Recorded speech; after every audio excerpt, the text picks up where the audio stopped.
Hello বন্ধুরা, তোমরা সবাই কেমন আছো? আশা করি ভালো আছো, আমিও ভালো আছি। তো রাধে রাধে। দেখো, আমার ভূষণাকে আমি অনেক ভিডিওতে দেখাইছি, তো আজকে দেখাচ্ছি। একটা কারণ আছে।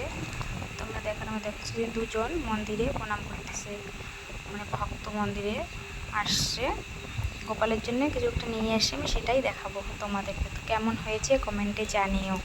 তো এরা মন ভরে ভক্তি করতেছে, কিছু একটা হয়তো ছিল মানত, ওটা হয়তো পূর্ণ হয়েছে, তাই আজকে ভগবানের কাছে আসছে। ভগবানকে দিয়ে তার একটা ঠাকুমা যে বাসন মাজছে, ঠাকুরের মাজতেছে, আর এরা এখানে প্রণাম করতেছে। এদের বাড়ি কোথায়? দিনহাটায় মনে হয়। এই যে, আর এই যে বন্ধনীচারকে প্রসাদ দেওয়া হচ্ছে যে। তো এই যে এটা হচ্ছে আমাদের গোপালের ঘর। এই যে দেখো রাধাকৃষ্ণের ছবি, এটা আমি দিনহাটা থেকে নিয়ে এসেছি, এখানে গোপালের ঘরে দিয়েছি। এই তো গোপালের বাঁশি, দেখো বড় বাঁশি, এটা কিন্তু রূপোর, যেটা রূপোর সেটা আমি দেখাইলাম। তো এই যে গোপুসোনা, এই যে গোপুসোনার মাথায় আর কি যেটা দেখতে পাচ্ছ চূড়াটা, এটা কিন্তু রূপোর। দেখো কত সুন্দর কি লাগতেছে, গোপুসোনাকে খুব সুন্দর লাগতেছে।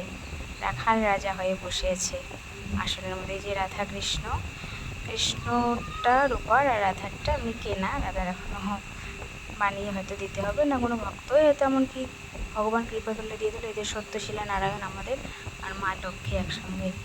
দেখো আসনে কত সুন্দর বসেছে, যে মা ধরিত্রী মানে বাস্তু মাতা। এই যে দেখো, এটা আমার গোপালকের টাটা আজকে এখানেই।